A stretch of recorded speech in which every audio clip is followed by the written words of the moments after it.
Hello everyone, my name is Danny. I'm the local outreach director at Timberlake Church. We are at Redmond Elementary School today, and look what's going on. There is a line literally around the building.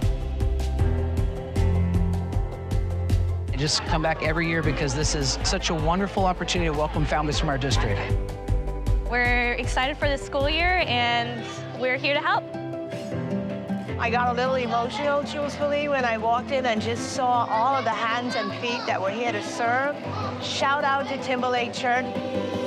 And my heart is just filled right now. For the way that our community showed up, I just gotta give a big shout out to the Timberlake community. When I look around, all I see is joy. So thank y'all for making this happen.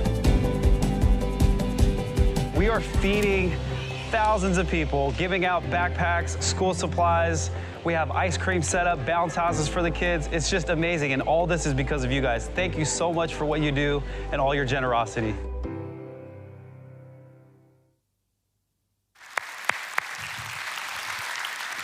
I love when we do mission work around the world, right? I also love when we do mission work right here at Timberlake Church with our children, our students, our young adults, our groups, all the different things we do. But it is exciting to know we also do great mission work in our community, and we serve our community. Jesus called us primarily to this area, so this is what we're gonna focus in on, so thank you. Thank you for caring about and loving the people around us. So 2 years ago, Netflix came out with a documentary on Manti Te'o, who was a standout linebacker for Notre Dame back in 2012. And at the start of the season, the reason for this documentary is it was reported that his girlfriend, Lene Kakua, had died of leukemia. So very emotional story, pulled on heartstrings. Also a little odd because Manti Te'o had never actually met her in person. They had met online, dated online, and yet he was devastated, understandably, dedicates the season to her. Well, the media picks up on the story, and they highlight it. And really, the entire nation comes around Manti and is cheering him on and using him as kind of this icon of a guy who's overcoming personal loss in a public way. But then at the end of the football season, it's discovered this girlfriend of his never existed. It was a hoax. And what happened is some individual that Manti had never even met had taken a former picture of a former classmate of theirs, and they used it to create an online persona. And Manti Te'o fell for it. So behind the screen was this guy, right? I don't know what term to use, it creep, or has just got something going on mental. I don't know, but he used this picture of this woman and came up with Lene. So when the truth comes out, there are rumors, there's debate. Does Manti know anything about it, or is he simply a victim of a catfishing scheme? In fact, that's what his uncle had suggested to him is, hey, I think this might be some catfishing. And it was so new at the time, catfishing, it just was not a big public ordeal that he didn't even know what it meant. And sure enough, after investigation, it was discovered that's exactly what it was. It was catfishing. He didn't realize what was happening. How do you not realize what's happening? Well, he's young and naive. Here's what I know. All of us, when we look back at the story of our lives, have been lured, have been catfished in some way by something because our heart and our emotions got the best of us. And when our hearts and emotions get the best of us, what they do is they blind us to reality. They cause us to make unwise decisions. Doesn't matter what your age is, doesn't matter what stage of life you're in. And so what we're doing today is we're wrapping up a teaching series we've been in called Better Decisions, Fewer Regrets. And what I wanna do specifically today is focus in on how to guard our hearts. And what we're gonna do is we're gonna read through a story written by King Solomon of Israel more than 3,000 years ago. Now, to set up the story, I need you to know, we don't know if this story actually happened in real life. It sounds like it could have, but it also could have been a story that Solomon made up to make a point. That really is not the focus, whether it's made up or it's a real life event. But Solomon writes it in the first person, and he writes it from the perspective of being an older, wiser person who's been there and done that. And at the start of the story, he just sees a group of young men hanging out, but one of them in particular stands out because he's really naive. And Solomon's concerned for him because he foresees danger in this kid's life before the kid sees it. Now, every parent should be able to relate to this, right? We've seen things before our kids have seen them, and we warn them, and sometimes they listen and sometimes they don't. Often when I'm meeting with someone, if I'm able to predict how their situation's gonna end up, I say, you need to trust me on this because I'm a prophet of the Lord. Now, I obviously don't think of myself as a prophet of the Lord, but I've seen enough and experienced enough to know where that story is gonna end up. So here's how Solomon starts. He says, the story, he says, while I was at the window of my house, looking through the curtain, I saw some naive young men, and one in particular who lacked common sense. Now, this is a very abrupt way to start a story. This is not a typical introduction like once upon a time, or a long time ago in a galaxy far, far away, right? This doesn't have the emotions of, he's the reason for teardrops on my guitar. Solomon, when he starts out, gets right to the point. He says, hey, I'm looking at this group of young men hanging out, and one of them in particular is lacking some common sense. And his introduction sounds harsh and it sounds disrespectful, but that's not his intent. What he's doing is he's making a matter-of-fact statement about an individual who doesn't have a lot of life experience. And we've all been there. We all can look back at times in middle school or high school or young adult years, and certainly even now, but in those years, it seems to be a series of unwise decisions where we got caught up and just were not thinking, right? We got our first credit card and we just kept using it and then realized, oh man, I'm in a lot of debt. Or we're pretty new to social media, and one day we just get fired up and we just start firing off our thoughts and realize, that was not a wise thing to do. Or maybe it was in college, we'd stay up all night long, hanging out, maybe partying with the friends, and then realize, man, this is catching up to me. I'm tired all the time, my grades are not good. And it wasn't because we were dumb, and it wasn't because we were trying to mess up our lives. The reality is, we just didn't have a lot of life experience. Whenever we find ourselves in uncharted territory, whenever we find ourselves confronted with something that is new to us, it's very easy to make unwise decisions, right? So when my wife, Rindy, was pregnant with our very first child, I had great visions in my mind of what parenting would be, right? It ended up being my daughter, Caitlin, and I just had these great dreams of spending time with Caitlin on a regular basis and laughing and playing games with her, and she was gonna be the focus of everything for me. Because I was new to parenting, I didn't realize how exhausted I would be at the end of the day. I didn't realize how difficult it would be to prioritize time with my daughter when there was household chores and social commitments and financial stress and various responsibilities that I had, right? And then as our family grew, I realized this is going to be very, very difficult to manage all of life's responsibilities plus give time to my family. And it wasn't because I was dumb. That's why a lot of parents wish they could get in a time machine and go back. But I just kind of, in my mind, thought, the adolescent stage, the preschool stage, all these things, they're gonna last forever. No, it doesn't last forever, thank you, Jesus. But in that stage, it feels like it. Whenever we find ourselves in uncharted territory, it is easy to make unwise decisions. So for those of you who are engaged and you have this idea in your mind that marriage is nonstop holding hands and laughter and romantic evenings together, there's a lot you don't know. If you recently bought a condo or a home or a townhome for the very first time in your life, there's a lot about home ownership that you do not know. If you are just entering your career, you've got visions of how that career is gonna unfold. There's a lot you don't know. If you recently are unemployed, maybe you retired, maybe you're laid off, but it's the first time in your life you've ever been in this situation, there's a lot you don't know. If you've recently moved to the greater Seattle area from another part of the country or maybe another part of the world, there are things that you do not know. And whenever we're in uncharted territories, whenever we're confronted with things that we're unfamiliar with, it's easy to make unwise decisions. We can read books, we can watch YouTube videos, but here's the reality is that wisdom comes from time and experience. Wisdom is not acquired overnight. That's why it's easy to go down the wrong path and make unwise decisions. Now, that's the bad news. The good news is we don't have to go down the wrong path. The good news is we can ask questions. We can pursue people of wisdom, people who've been there and done that. But all of us are gonna go through life and we're gonna have to learn the hard way by learning through our own mistakes, or we're gonna learn through wisdom by learning through the mistake of others. And so Solomon is writing this narrative of this young man who lacks common sense because he's just inexperienced in life. Here's what he tells his readers happened next. He says, this young man was crossing the street near the house of an immoral woman, strolling down the path by her house. It was at twilight in the evening as deep darkness fell. Now, you don't have to be a Bible scholar to know where this story is headed, right? Sun is going down. The young man is on this path that's going to the house of an immoral woman. She has the porch light on, but it is a red light. I mean, she is ready. And I'm just gonna pause and make sure we're all on the same page with this. The focus of this story is not an immoral woman, because it could just as easily be an immoral man. The focus of this story is not even the naive kid, the naive young man, because it could be a naive young woman.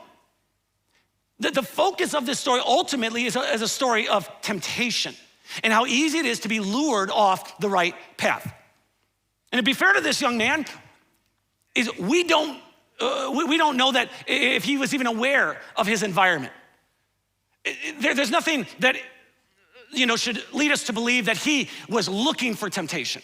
But here's the deal, he wasn't looking to avoid it either, so he's not in a good place. He's just hanging out with his friends.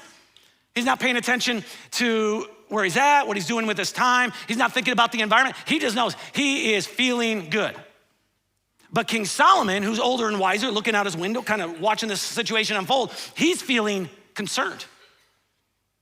He knows that the path this kid is walking down will eventually lead to a bad place. Years ago, I read a book called The Principle of the Path, and the author over and over and over reiterates the same principle, that direction determines destination. Such a simple thought. The direction that you and I go in life will eventually determine where we end up. So a few weeks ago, I'm hiking with my buddy Dave at Snow Lake, and afterwards we go and we grab a bite to eat at one of the local restaurants, and we end up meeting a couple hikers on the Pacific Crest Trail. One of them had been hiking since March. He had started down at the border of Mexico, and now he's got like 10 days left. So obviously, not all there, right? Now, whatever you picture a guy hiking for 6 months, whatever picture comes to your mind, I promise you, you are correct, right? He's got the hat, he's got the beard, the whole thing. But he'd been hiking, and he says, listen, 10 days left on this trail, my wife's gonna meet me. So here's the deal, after we're done talking to him, if he would've got back on the trail with this buddy of his that he kind of met up with in the middle of it, that's where he actually met him. If they got back on the trail and they started hiking faster than they ever hiked, and they started going south, and they were just excited to get to Canada, it doesn't matter how fast they hiked, how far they hiked, they would never make it to Canada. They would make it to the border of Mexico again. Well, it doesn't matter if they prayed for traveling mercies. It doesn't matter if they were eating healthy. Because the direction we go in life, not our prayers, not our hopes, not our desires, not our wishes, the direction we go determines where we end up, not necessarily overnight. Which is why it's so easy to end up in a bad place. But it does happen over time. So Solomon looks out his window, he's concerned. Here's what he says happens next. He says, the woman approached the young man, seductively dressed and sly of heart. She was the brash, rebellious type, never content to stay at home. She is often in the streets and markets, soliciting at every corner. She threw her arms around him and kissed him. And with a brazen look, she said, I've just made my peace offerings. This is a bold woman. Right? Later on in the story, we learn that she's married. And yet here she is, she's flirtatious. She approaches this young man in a seductive way. She starts off with a little makeout session. Now that is a quick introduction. And then afterwards, she pushes him away and says, hey, I just want you to know I've made my peace offerings. In Jewish culture, this means I've been to the temple. I brought an animal to sacrifice. I am good with God. I have emptied my bucket of wrongdoing and sin, and I am ready to fill it up again. And we've all been there. And then she looks at this young, naive man, and she says, you're the one I was looking for. I came out to find you, and here you are. And this dude is thinking, she came looking for me. I'm special. I mean, this is what you see in the movies. I'm just hanging out with my friends, and this attractive woman just comes making her way down to me. She's looking for me. And then listen to what she says to him next. She says, my bed is spread with beautiful blankets, with colored sheets of Egyptian linen. I perfumed my bed with myrrh, aloes, and cinnamon, and a few STDs. Come, let us drink our fill of love until the morning. myrrh, aloes, and cinnamon. It's like the gifts the wise men bring, right? It's like, what is going on? I picture this young man with a big smile on his face, and he's thinking, this must be a dream. I could not wait for this moment, and here it is. I never even imagined it would actually happen in real life. I just envisioned it. She continues to entice him. She said, let's enjoy each other's caresses, for my husband is not home. He's away on a long trip. He has taken a wallet full of money with him and won't return until later this month. Unreal. This woman's not hinting at anything. She comes right out and says it, hey, my husband's not home. We don't have to be quiet. We don't have to be secretive. We don't have to be rushed. He's out of town. We're not going to get caught. There are not going to be any consequences for this. But let me just pause and remind you. Anytime we make unwise decision after unwise decision after unwise decision, and we're going down a path, there are always going to be consequences for that. It's going to catch up. If we don't invest in our financial future when we're young, eventually we're gonna be in panic mode. If we don't care or think about our health when we're in our 20s or 30s, by the time we're in our 40s and 50s, it's catching up. And we know this in areas like finance, we know this in areas like health, but for some reason there's a disconnect in our mind when it comes to wrongdoing and what we would call in this environment sin. Sin is anything that would be in opposition to the character and nature of God.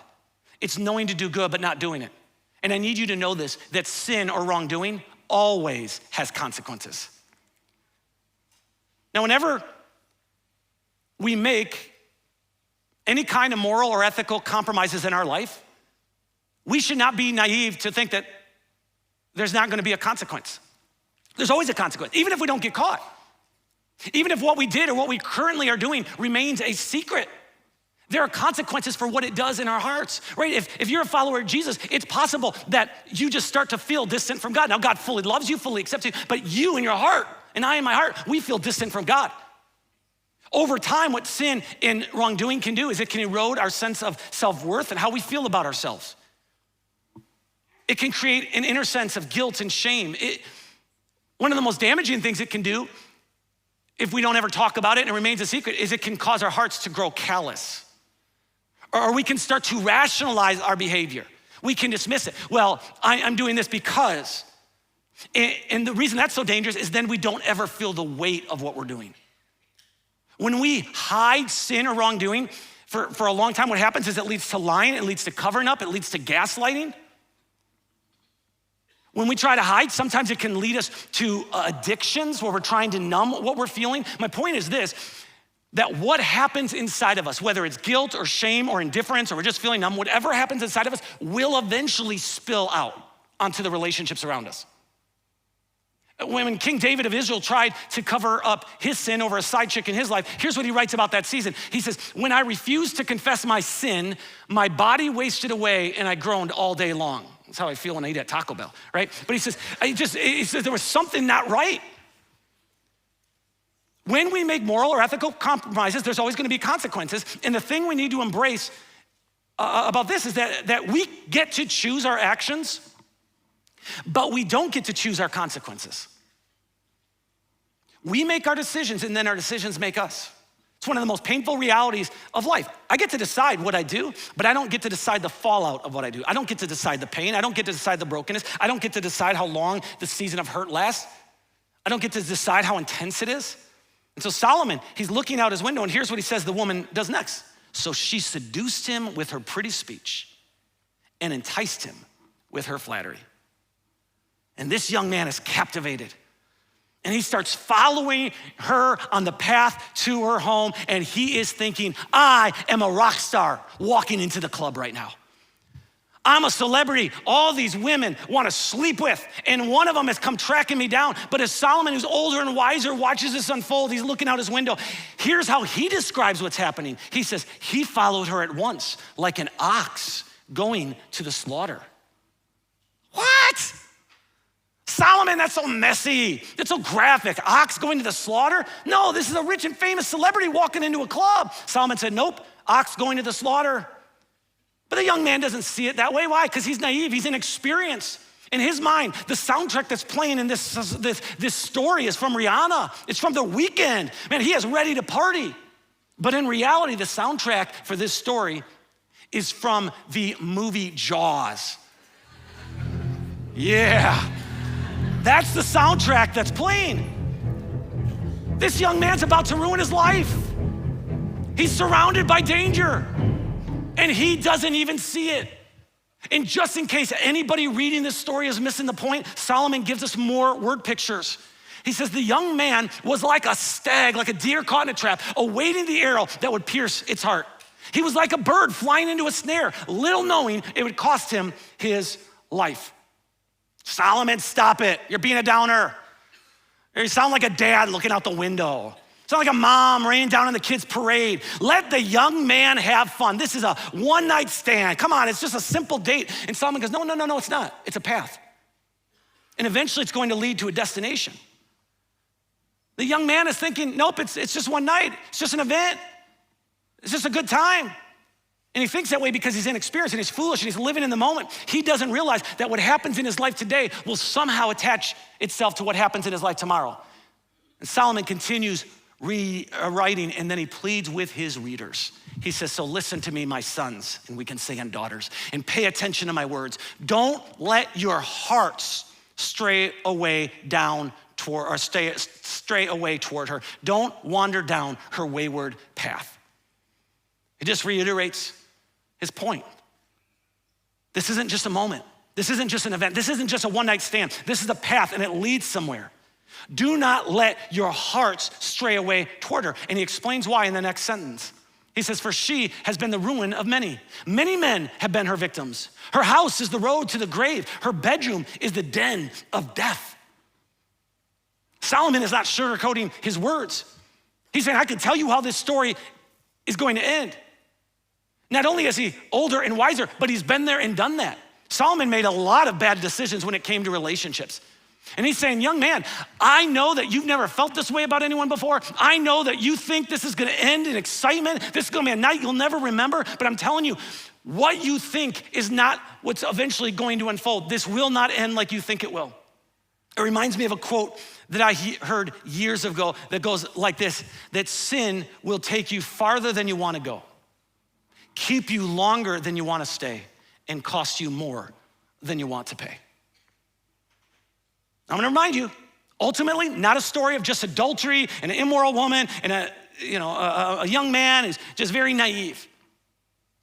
Ultimately, this is a story of all of us and the power of temptation to lure us off the right path. And it doesn't even have to be in an area that we would define as sin.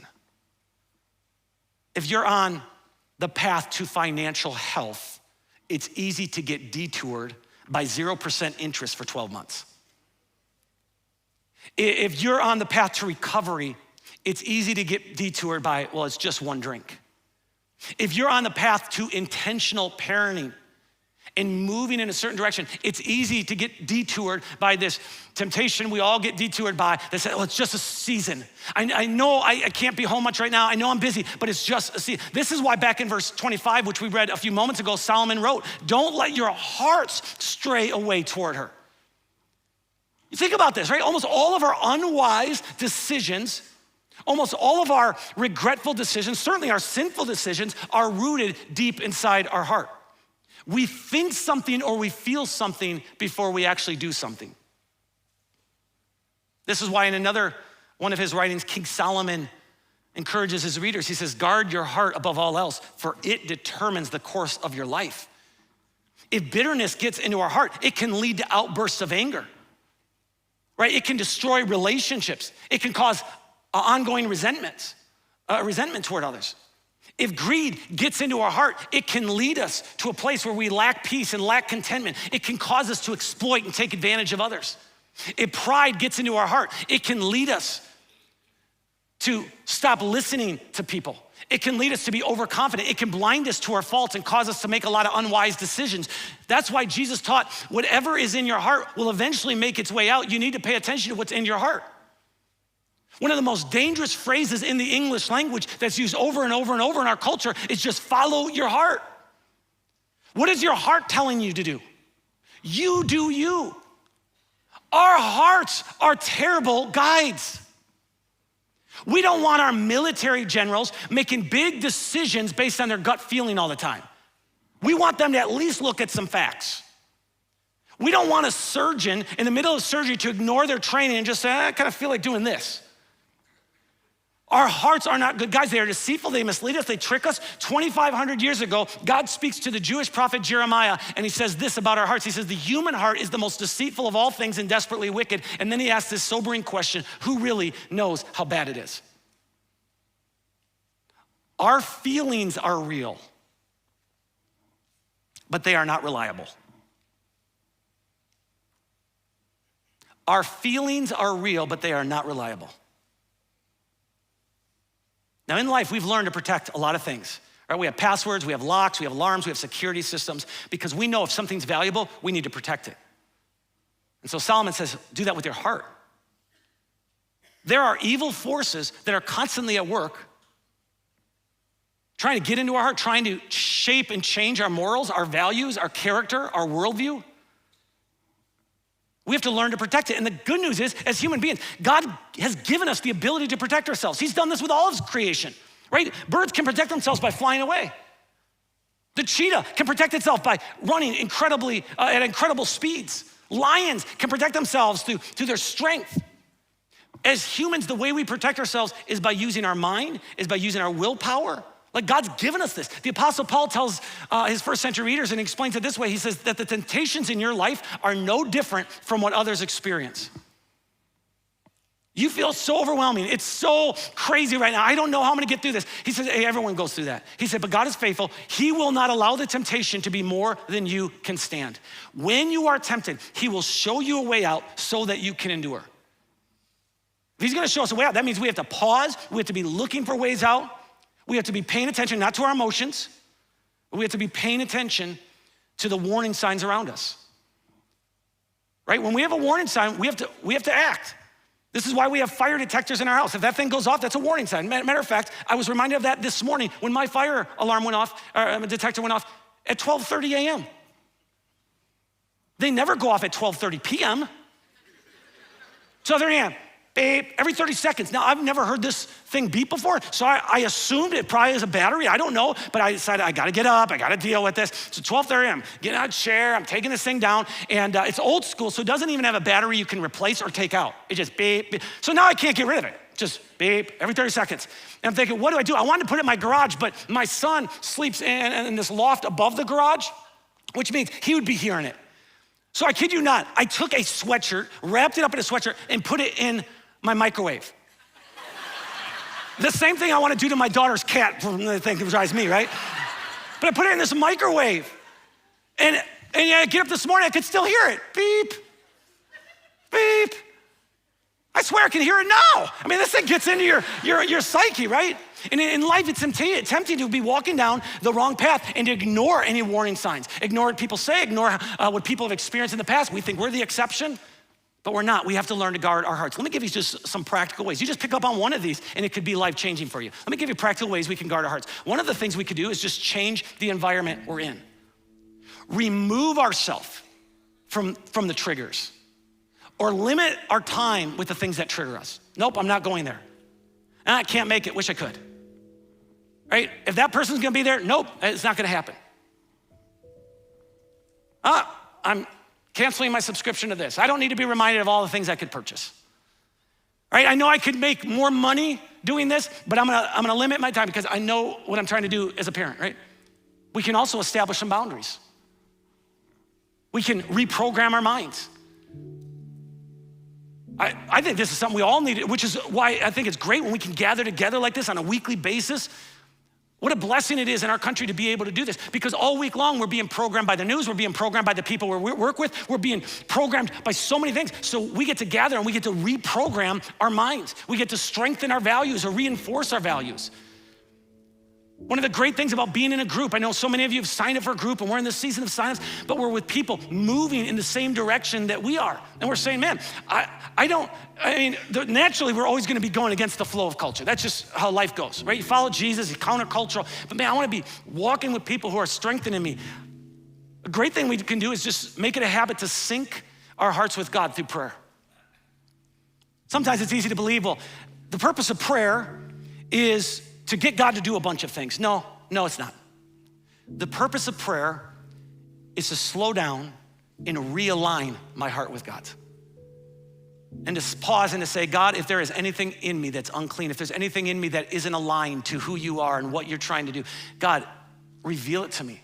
Give me the strength, give me the ability to change it and to move on. Direction determines destination. This is a reality that can work for us or against us. And if you're on a path, I need you to hear this. If you're on a path and you're going the wrong direction, there's a warning sign. Do not think you're the exception.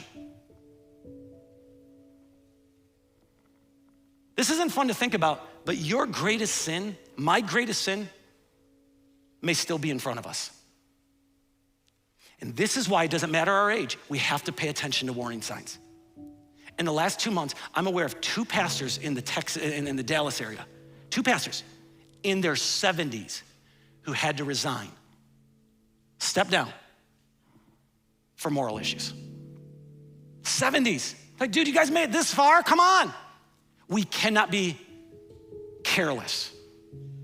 And the hard thing with this is there's multiple paths in life, right? But let me ask you, is the path that you're on with your words taking you in the direction you want to go in your relationships? Is the path that you're on and how you treat your spouse taking you to where you want to go in your marriage? Is the path that you're on in your parenting taking you to where you want to go as a parent? Is the path you're on financially taking you to eventually where you want to end up? And if not, pay attention. Pay attention. Here's what King Solomon writes. He says, a prudent person foresees danger and takes precautions. The simpleton, the naive, the inexperienced in life, they just go blindly on and suffer the consequences. I need you to hear this. If you are on the wrong path today, you don't have to feel burdened. You don't have to feel broken. I mean, that might just be a natural fallout of just the decisions, right? But you can turn around. It's never too late. In fact, there's an Instagram account that you can follow called God Behind Bars. And it's filled with very moving pictures and video of the work that God is doing in the lives of people in prison. Some of these people are serving long-term sentences. Many of them are serving lifelong sentences because they were on the wrong path for so long, making unwise decisions, and eventually it caught up to them. And from our perspective, it's like, that's a drain on the tax system. I mean, they're gonna be there for life. Can anything good come from men and women who walked down the wrong path for so long that eventually it caught up to them and now they're having to serve the rest of their life behind bars? And the answer is yes. Nobody is beyond the grace of God, which is why we sing a song around here with these lyrics that go like this, that there is no shadow you, God, won't light up. There's no mountain that you won't climb up. There is no wall you won't kick down and no lie you won't tear down. You are coming after me. Even behind prison bars, God comes after us. He pursues us. And so this Instagram account highlights people in prison getting degrees, becoming pastors, starting churches in prison. So you may not even know, there is a big move of God happening right now in our prison systems. And 3 weeks from now, my buddy Kevin Ramsby is going to be here, and he's gonna talk very candidly about what's happening, how God's transforming lives, and how people are turning around on the path that they're in, even though they can't ever leave prison, and how they're moving in a different direction. Listen, the greatest thing Satan wants to use to create our shame may end up being the biggest story of God's redemption in our life. This season can be a season where our guilt and shame is covered up and we begin to live a life of mercy and grace and power. It's possible for all of us to start making better decisions and having fewer regrets. Well, how does it happen? It happens when we choose to guard our hearts. We do not think we're the exception. We begin to see the warning signs. We look for warning signs and we say, God, I'm trying to guard my heart. And so if that detector is going off every 30 seconds, beep, beep. If you look at any area of your life and you say, man, the path I'm on with my words right now, the path I'm on with my values, the path, whatever it is, pay attention to it and guard your heart. Let me pray for us. Our Heavenly Father, I thank you that you love us and you care about us and you have a plan for all of us and where you want us to end up. I pray that you would give each of us in our unique lives and our unique scenarios the wisdom to identify and to hear the warning signs if we're on the wrong path in any area. God, help us to identify the areas that we're like, man, this is not going to bring me to where I need to go. And then God, give us the courage to change course. Give us the courage to be proactive in guarding our hearts so that someday we can all look back and say, I have very, very few regrets. We ask this in Jesus' name, amen. Thanks for watching. But before you go, please be sure to bookmark this page so that you can find us again next week. And are you looking for a way to get engaged and join a team? The online chat engagement team is a role that anyone and everyone can do, and it's simple. Engage with people, create an environment where people are free to be themselves, and more importantly, open to receive the truth of Jesus. And if you're interested in joining this team and becoming part of what God is doing through Timberlake Online, please let me know on your connection card. Links can be found in chat, and I'll see you here next week at online.timberlakechurch.com.